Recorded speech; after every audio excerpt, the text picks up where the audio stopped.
Can the dead be reborn? Is there life after death? This little boy believes there is. Hello, my name's Camden. Cameron remembers a past life on the remote Scottish island of Barra, over 200 miles away from his home in Glasgow. I lived in the White House with my mum and dad and my 3 brothers and sisters. And he just talks about, I was in Barra and I fell through to you. And I'm saying, what do you mean? And he'll say, no, it was just like a hole and I fell through. Children from all over the world report memories of previous lives. It's a pretty interesting phenomenon. Together with psychiatrist Dr. Jim Tucker, Cameron and his mum are going on a search for evidence of his past life. Are there rational explanations for the remarkable coincidences which follow? Or are there stranger forces at work?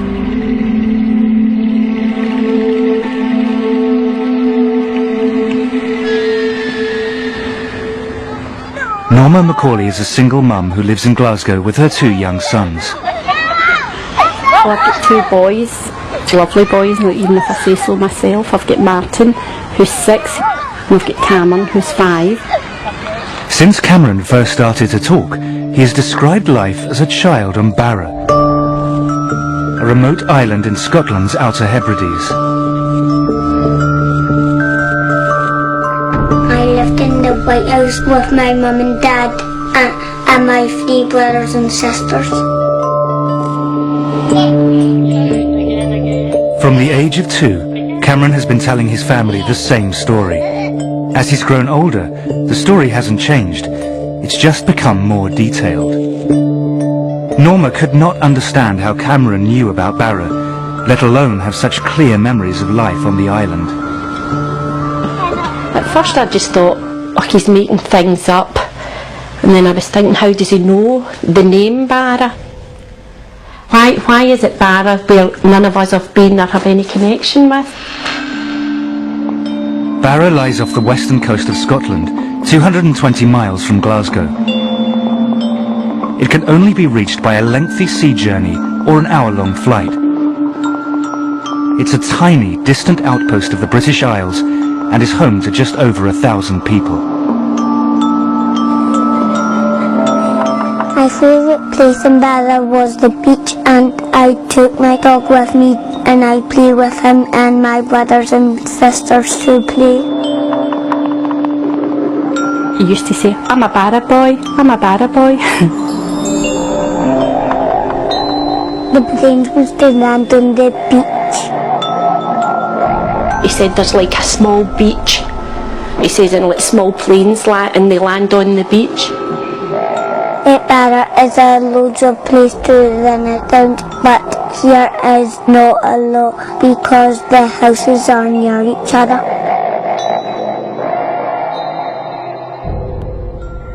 I did one time say one of these days we will go up and see Barra, and then it's like, well, I'll show you where my house is and I'll show you round. Will we see your Barra dad? No. Why not? Because he's dead. He's dead? He says, my real Barra dad didn't look left and right. My Barra dad got knocked down. Cameron even claims to know his Barra dad's name. Shane Robertson. Shane Robertson? Yes. Who was Shane Robertson again? A Barra dad. A Barra dad. Was that fast? Is that the one that got knocked down? Friends and family have also been drawn into Cameron's story. Next-door neighbour Diane Miller has known Cameron since he was born, and her son Aaron has grown up with him. Hello. When they were about 2 was when Cameron started to speak about his Barra family. And my brothers and sisters and my friends. Oh, you get friends in Barra too? My house in Barra and family in Barra, because Cameron was adamant he had this other family. What was his name? Shane Robertson. and he would tell you over and over again, so you know he wasn't just making it up there and then. And he got knocked over by a car. Cameron's uncle, Ian Watson, initially dismissed his nephew's stories as fantasy, but as time passed, they became harder to explain away. It's just the fact that he's just consistent in, you know, the things that he's saying and the story that he keeps coming up with, and over the 3 years he's never wavered from it. If you look at his face when he's telling you these things, he believes they're true. My dad and mum had long hair and she got cut short. He'll say, I was with my Barra mum before you had me, before I came to this family. And he just keeps saying to me, you'll really like her, she's really nice. One time I said to him, joking, do you love me or your Barra mum? And he says, I love you both the same. I thought he would have said me, but he never. Cameron's growing emotional attachment to his Barra mum concerned Norma. He began to miss her so badly that he started to suffer genuine distress. One day when he was at the nursery, he got quite upset. He was saying rather than me picking him up that day, he wanted his Barra mum to come and get him. And the big tears were running down his face, and he just kept saying, I have to go to Barra, I have to go to Barra, my family are missing me. How do you deal with that? What do you do? What do you say to him?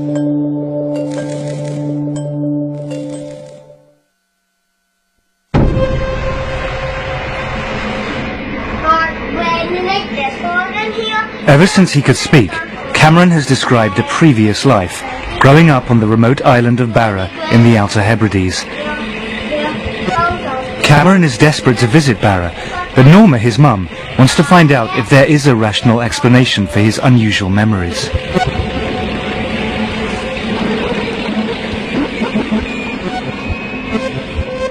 I think I'm a very open person, but this was still throwing me. I mean,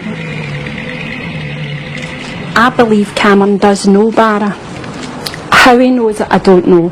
I don't think anybody really has every answer. As I say, for somebody that is quite open, and it's thrown me. I'd just like to know, has he seen it on the television? Is there a house like he talks up there? Or just like to know what's behind it all. Norma's first stop in her search for answers is Dr. Chris French, a psychologist. He edits The Skeptic magazine, which debunks paranormal phenomena. The hope is that he may have a rational explanation. You can get situations where I would bet my bottom dollar that what we're dealing with are false memories. I mean, kids have fantastic imaginations, as I'm sure you're aware. Obviously, these days, you know, we've got lots of TV programs, lots of TV channels, we've got the internet. Is there any possibility, do you think, that he might have, say, seen something on TV at some point, some program that I'm not saying it's not possible, but I've never seen Barra on the television. I'm trying to think of times that Cameron would be watching programmes without me, or just that sort of programme, but not to my knowledge. But I mean, it is possible that there was someone who told Cameron stories about life on the island of Barra and then moved away. Well, I know everybody kind of round about, and as I say, especially the fact that Martin and Cameron are so close in age, so why doesn't Martin know all this? Okay, I mean, it may be that... I'm just saying that I take your point entirely. I take yours, but I'm just saying, from I'd be more than practically 100% said, but there's nobody been told about Barra. I've asked my family. None of us know even anybody. It comes from Barra, been to Barra. But it may not be coming from your family. You're either dealing with a situation where he has picked up the information through normal sources, or maybe, just maybe, you know, there's something kind of much more interesting and challenging going on here. Norma leaves Chris with more questions than answers. Could it be that Cameron's elaborate story is no more than a fantasy? Norma's next step is a visit to Karen Majors, an educational psychologist whose speciality is children and their fantasy lives. Pleased to meet you. And you. Cameron's mum.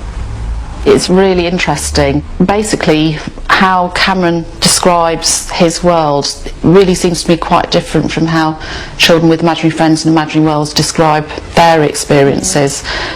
He's saying it's real, and even very young children with imaginary friends will say they'll only pretend, you know, or they'll call them my invisible friends. Children who have imaginary creations feel in control of those imaginary creations, so you know they can determine what's going to happen in that world. It really feels like Cameron isn't able to direct what's going there at all. There is a consistent pattern, and Cameron's experiences don't really fit into that pattern, so I think it's about exploring other possible interpretations about how to understand Cameron's experience. Karen's conclusion reinforces Norma's belief that Cameron's descriptions of life on Barra are unusual. They set him apart from other children who construct imaginary worlds because he believes that they are real. But he is not alone. In the past 40 years, there have been reports of over 2,500 children who claim to have memories of another life. At the University of Virginia, a department has been set up to investigate these stories.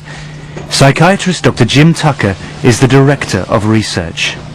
So this is a worldwide phenomenon.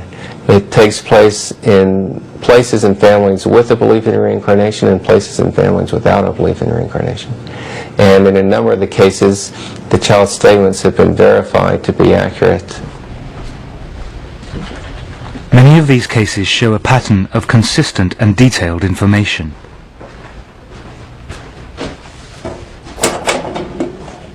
The children will usually start talking about these memories at a very early age, usually 2 or 3.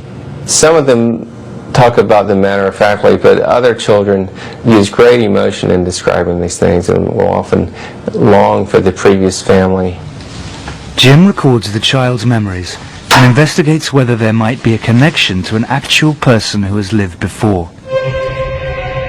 Many of the cases seem to defy simple, rational explanation.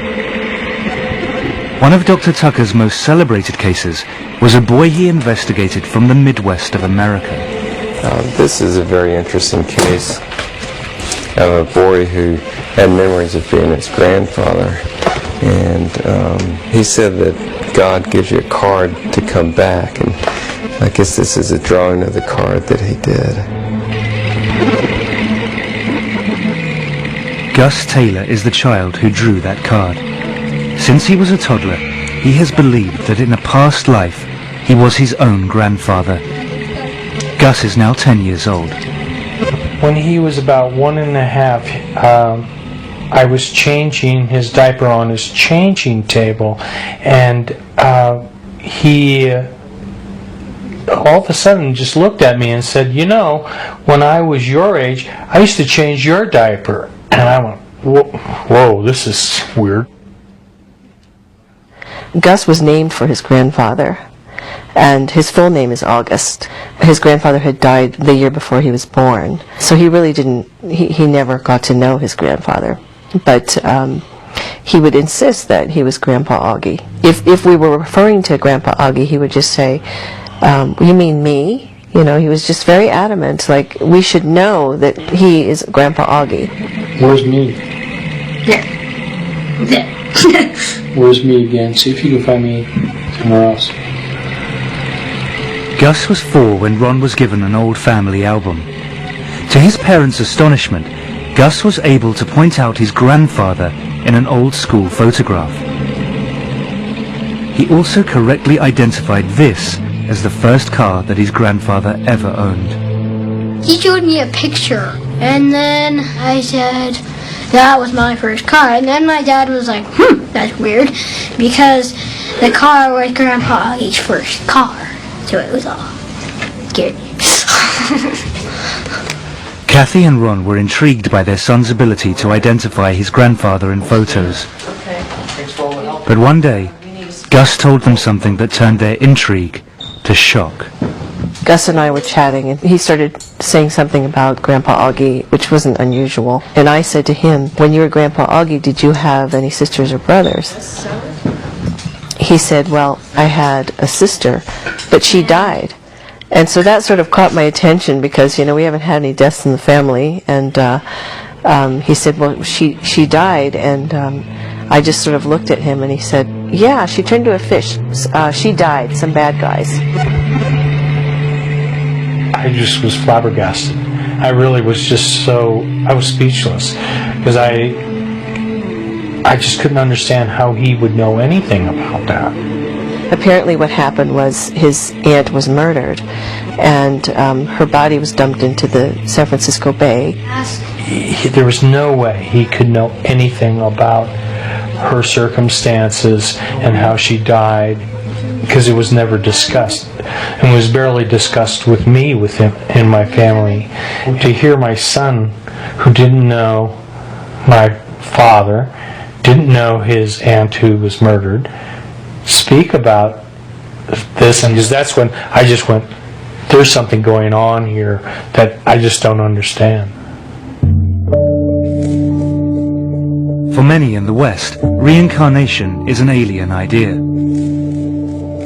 Chris French believes that it's simply a comforting illusion, which helps some people avoid the difficult realities of death. On the one hand, you've got science that says, once you die, that's it, that's the end, nothing else. On the other hand, you've got a belief system that says you will survive, you will be reunited with your loved ones. In a sense, you do go on forever. How much more appealing can you get? I mean, we all want that, we'd all want to believe that.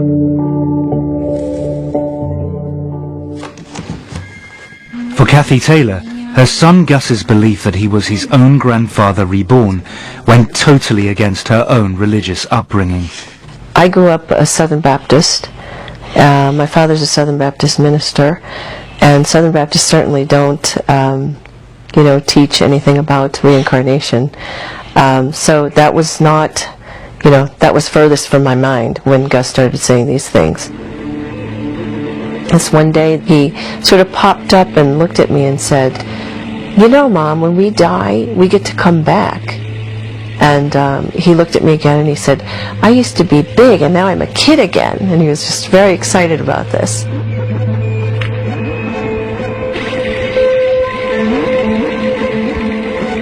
He said that God gave him a ticket.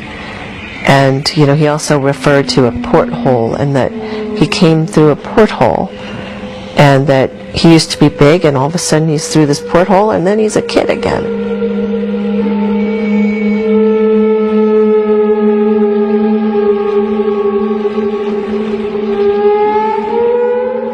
Curiously, the description of the rebirth given by Gus in America has strong parallels with Cameron's account in Scotland.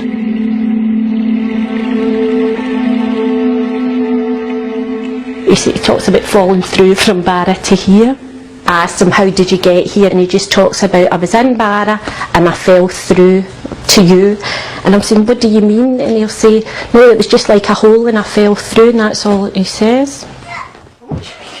I used to be Caitlin, and what was the other one? Megan. Megan. You're funny, Megan. I'm Caitlin. You fancy everyone's a whole one. What dog you? Aaron and Cameron had been playing, and Aaron had mentioned how it's okay if you die, because Cameron said you come back again as somebody else, so it didn't matter if you died. It has become clear to Norma that there are no easy answers to the questions thrown up by Cameron's memories. Cameron has asked persistently to be taken to Barra. Norma has finally decided to make that journey. We are going to go to Barra. I mean, it wasn't a decision that was made lightly. I've gave it an awful lot of thought, stood up to an awful lot of folk that were against me doing it, and I just hope I proved them that I was right to do what I've done. Come on. Perhaps the trip will provide an explanation for Cameron's memories, or put them to rest. You want to run now? I think I'm hoping that when Cameron goes, it gives them proof, or, I mean, they maybe go here and they'll say, that's not Barra, so then that's fine, that's not Barra, end of story, that's the end of it. But I think it's reached a point, it's went too far. It's gone too far just to leave it now. At the University of Virginia, Dr. Jim Tucker has been speaking to Norma and following Cameron's case with interest. Well, Cameron's case certainly sounds like a very promising one. He's given the name of a place, which fortunately turns out to be a rather small place, and he's also given the name of a person. So with all the details that he's given, if we're able to verify a match, that would be quite intriguing. For Jim, to follow a case as it unfolds is a unique opportunity. He is flying from Virginia to Glasgow to join Norma and pursue the story in person. I mean, as it stands now, it's a very interesting story. If we're able to verify the statements, then it becomes more than that, because then it becomes evidence that he actually does have memories that have carried over from a previous life. This is Cameron. Hi, Cameron. Cameron, you saying hello? I'm Dr. Tucker. How are you? This is Dr. Hi, Martin. What can you tell me about the house that you lived in? And it was white. How many stories were there? Was it just one level, or was it more than one? One level. Yeah. Did you see your dad get knocked out by the car? Yeah. You remember his name? Yeah, what was his name? Shane Robertson. Shane Robertson. Do you remember what he looked like? He had spiky hair and those weird shirts. Spiky hair? Is that what you And always wore shirts. So Norma finally has someone to talk to who really understands her experience. remind him of it? It was getting to a point he was that convincing. I'm sure folk thought I've adopted him, or what he wasn't really mine, because he spoke so convincing about this other family. And has it slowed down, or is it still going as strong as ever? It calmed down for a wee while, but then it's back. Is he excited about the trip? Yeah. Yeah.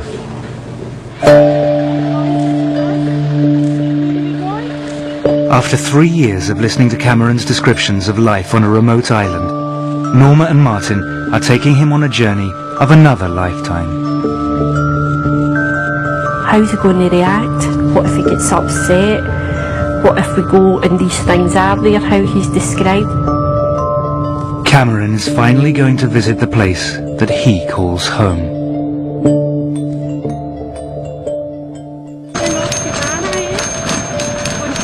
Norma and her sons Martin and Cameron are leaving Glasgow to fly to Barra, an island in the Outer Hebrides of Scotland, where Cameron believes that he lived in a previous life.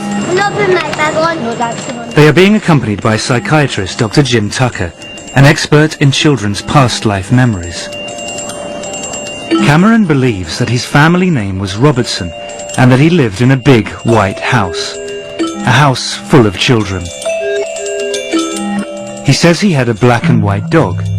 There was a view from the house to the sea, and that they could see planes land, not on a runway, but on the beach. Could any of these apparent memories correspond to reality? You know, there's a concern that if he really is having memories of a previous life, that taking him back to that place might be traumatic.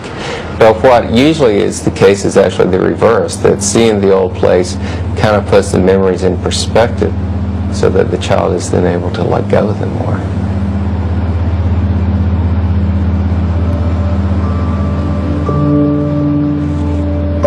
The planes must have landed on the beach.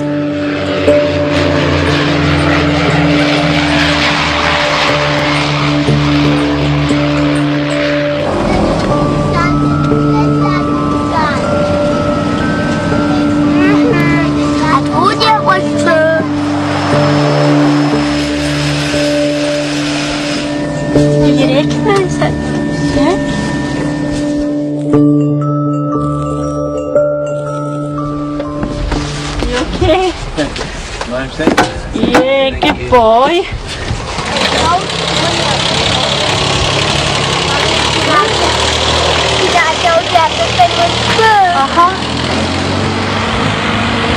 It's just after Susie, I told you it was all true.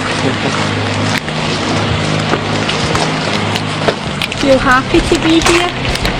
Yeah. It looks nice here. Looks nice here. They go into the airport to collect their bags. I know that. quite faint, but that was he was saying he used to go over that bit over there, and when they used to see the rainbows, they used to try and jump up and get them. They're too high, aren't they? Well, we're certainly off to a good start. I mean, he feels that he recognizes the place. He said to his brother, I told you it was true, and he's very excited about being here. Mummy, I must have always come down to this bit and I must have up to the beach. You'll be able to show me, won't you? Very exciting. If we can verify his statements, it'll be a great case. Looks like a place that doesn't change too rapidly, so hopefully he'll be able to recognize some things. Feel happy to be back. Feel happy to be back, do you? You look happy to be back. Leaving the airport, they board the bus to drive to the hotel, and they get their first look at the island. Mummy, well, you might see it's in our house on the way. I know, we're trying to see if we can see it. You know what? I know the person who lives there, but... You know the person that lived there? But I can't remember. Oh, dear. Mummy, it's hard to get to that bit. You have to get out. Because then you'd have to try and swim back. Mummy, I recognize every single bit.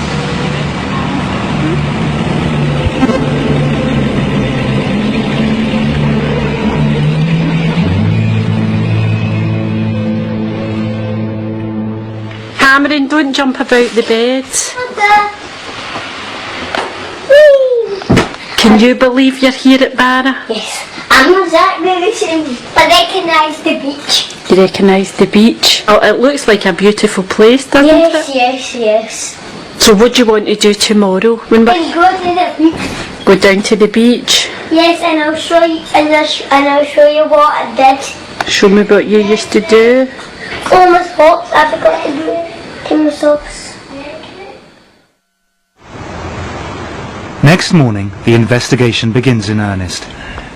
Norma and Jim set off to visit the local heritage centre to look for any record of the Robertson family and the man that Cameron calls his Barra dad. My Barra dad was called Shane Robertson, and he got knocked down. Hello. Hi, Norma, pleased to meet you. Callum McNeil is the island's local historian. Tucker. Callum McNeil. Nice to meet you. Certainly the names don't immediately come to my mind. Certainly the name Robertson does feature, but certainly not the name Shane. And the name Robertson itself only features occasionally in the history of the islands. There doesn't seem to be any evidence that a family called Robertson lived in a house by the shore. Could Cameron be wrong about the name, but right about the house? I could see the beach when I looked out the window, and sometimes my brothers and sisters could go by themselves when I looked out my window, seeing the planes land on the beach. And my brother said about it and how he died as he just go like that. He has provided some clues about the location and the period in which he says he lived on the island. Since he's talked about the planes landing and talked about phones, what sort of era would that put him in? More than likely after the war. After. More than likely after the war. And since he's talked about the plane landing and seeing that, we're probably thinking of a family toward the north end. Oh, yes, I would say so. If the to and froing of aircraft from the beaches featuring highly, that would indicate the north end of the island. It's not much to go on, but they set out on a trail back to the north end of the island.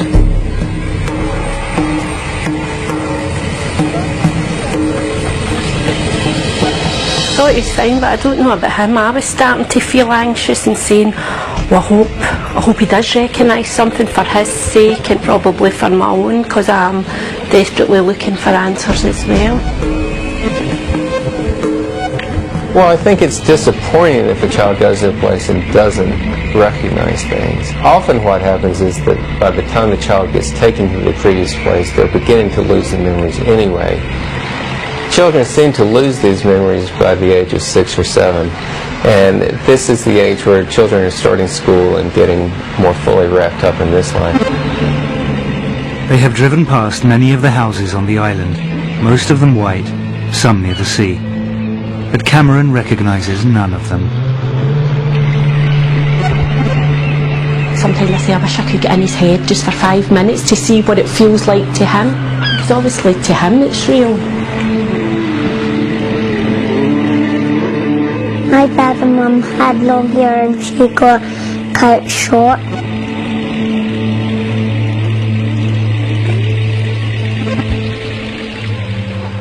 Later that day, they go for a walk on the beach. The adults may be disappointed, but Cameron is happy just being on the island. He's delirious about being here, and at one point he actually said to me, "Is my face shiny? Is it red? Is it shiny? I'm just so happy."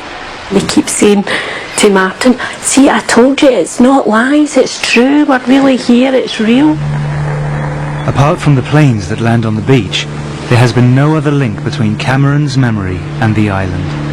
I actually spoke to him this morning and saying to him that if he doesn't remember things, it's okay to say he doesn't remember, because I'm worried that he feels pressured into saying things when he's saying no. There is no white house above rock pools with a view of the beach where the planes land. No black and white dog. No family Robertson. They return to the hotel. The trail has gone cold.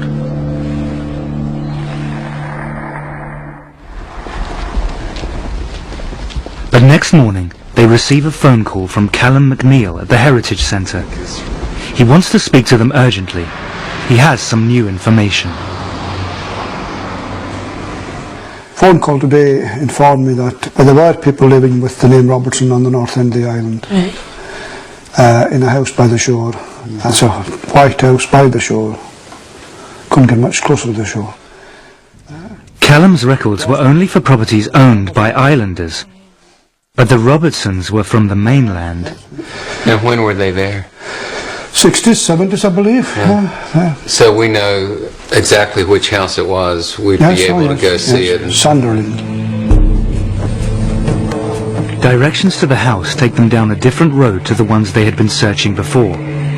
Jim and Norma don't tell Cameron where they are going. They don't want to influence his reaction or disappoint him. They follow a small coastal track. The house comes into view as they turn the final corner.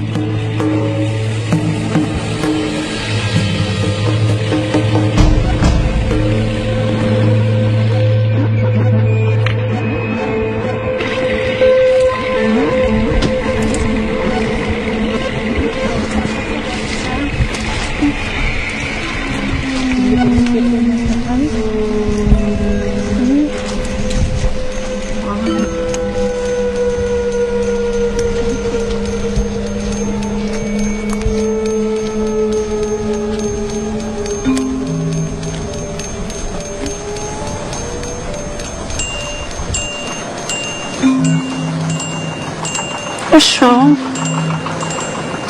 A wee bit. You alright? Is this your house? Don't you get sad? Is this your house? Yeah? It's okay. What's wrong? You're getting a wee bit upset. How? It's okay. Does it make you feel a wee bit sad? The usually chatty Cameron has become strangely subdued.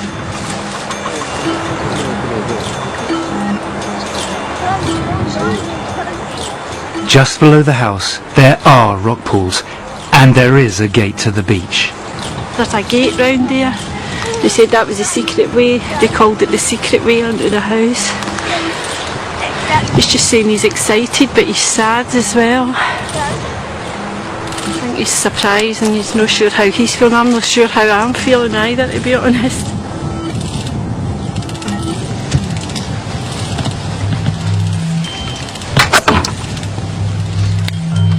Can we come in?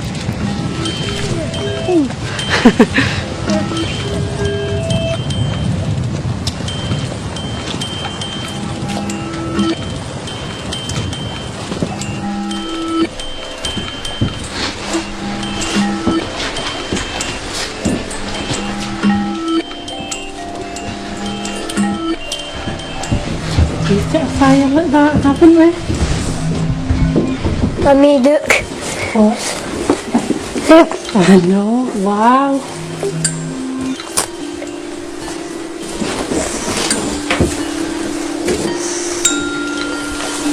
You okay?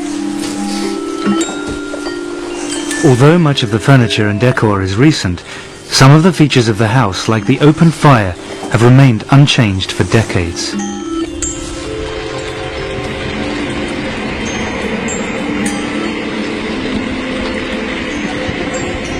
I could see the beach when I looked out the window, and sometimes my brothers and sisters could go by themselves, and I looked out my window and I saw them playing.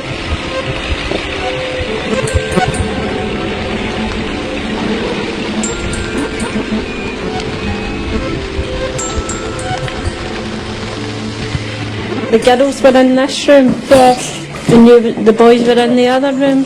Yes.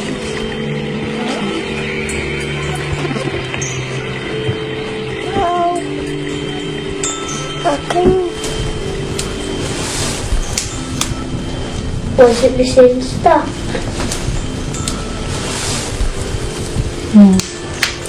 Did you just have a fire lit? Are you glad you came here to see it?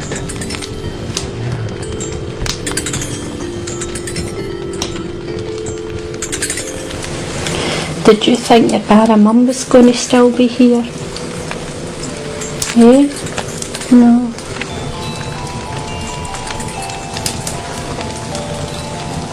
Do you miss her? You've got me, haven't you?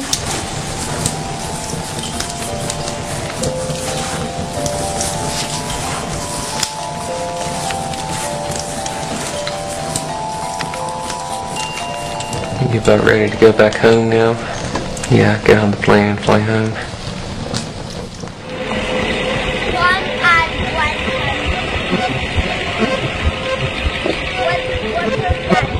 Well, it's been quite an interesting trip. I mean, we came here with a name and a description of the house, which was not very much to go on. And we found that, in fact, there was a family here, and that, in fact, they had a house in the right location and the right appearance of what we were looking for. At this point, the investigation remains inconclusive, but we've got some very solid leads to go on, and we should be able to find out the details of this Robertson family to see if, in fact, they do match with what Cameron has been saying.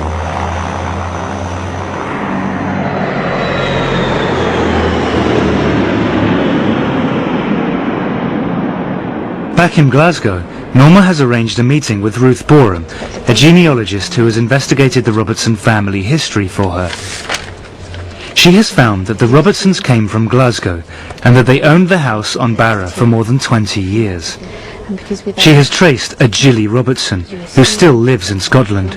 But you don't know when and you don't know the surname. And I've been able to find a phone number and an address for Gillian and her husband. Gilly Robertson would have been a child holidaying in the house on Barra at the same time as Cameron believes that he lived there. I can pass that on to you, and So would we be allowed to contact her?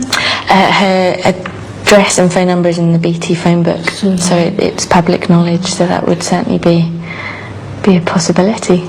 And she fits with the right sort of age. Yes. She had two brothers and a daughter. Wow.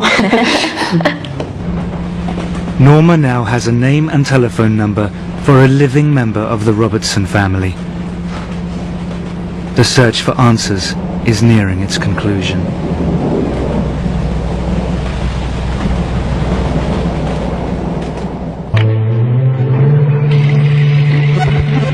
This is the house that 5-year-old Cameron believes was his home in a past life. He believes that he lived here with his family, the Robertsons. The house which exactly fits Cameron's description, was once actually owned by a Robertson family who spent their summers here in the 60s and 70s.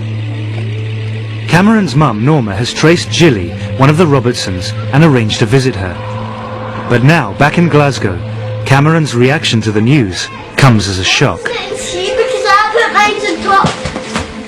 Last night was just an outburst. 1 minute we're laughing and joking, everything was fine, and then it was just, like, there was tears, and then saying he was frightened, and then the next thing him and Martin were fighting.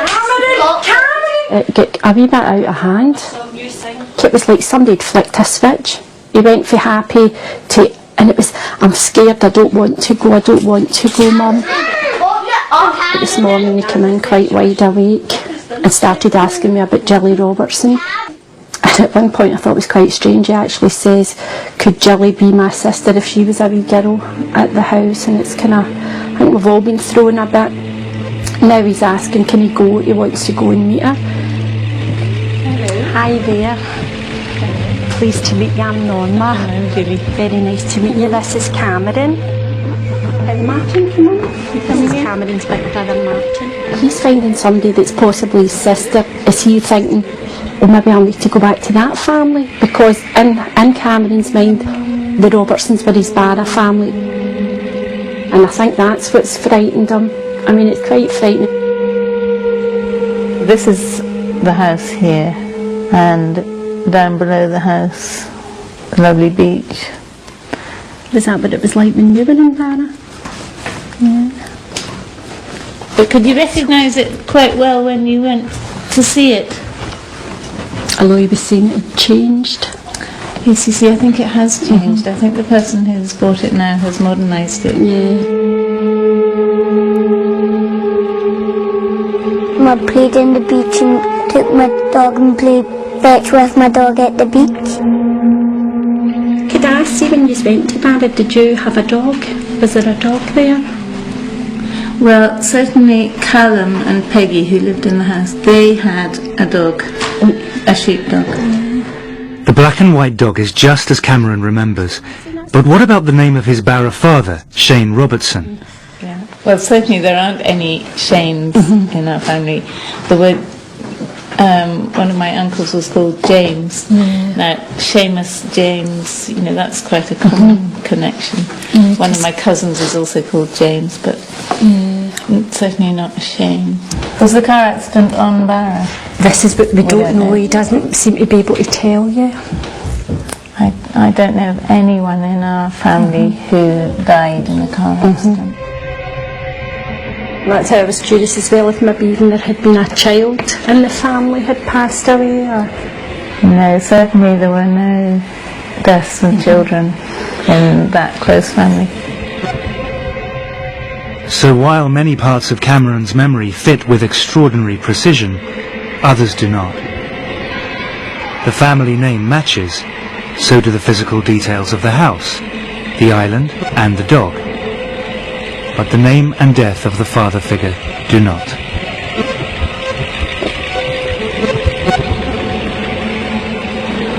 First I thought, I'm going to be disappointed if it doesn't make sense, and then there's a part of me, I think it would have been too freaky if everything was 100%. A lot of the things tie in and match up, seem to match up perfectly, but there's other things just don't fit in at all.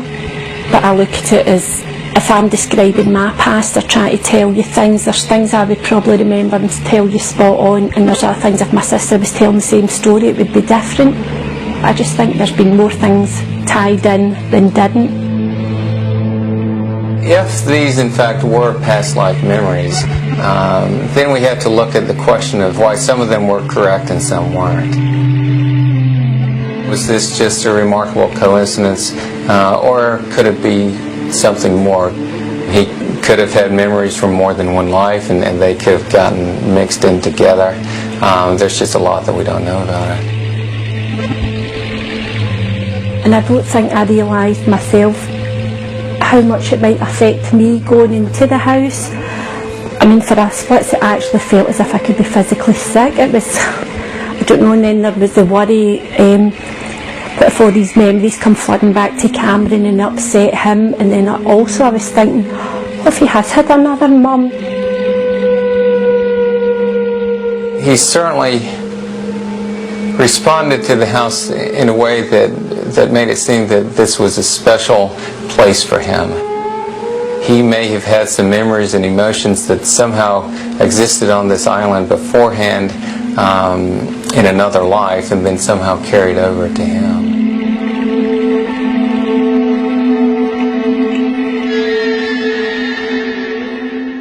I personally think there's more to it than meets the eye, but there is some people, and everybody's allowed to make their own judgment, but I definitely think it's one of those things, there's something there. I can't tell you what exactly it is, but I think it's something we'll probably never know. In the end, there are no tidy answers. But one thing is clear: the persistent memories that Cameron once had of another life on a far-off island trouble him no longer. I think since Cameron's been to Barnet and the fact that we've seen it for ourselves, it's as if it's put it to rest in his mind that he doesn't have to go on and prove it anymore, and he just seems so calm about it. Before it was, everything was hyper and jumping about, and where it's like, yes, I was at Barnet, I seen my house. It's just so calm now, it's quite unbelievable the change.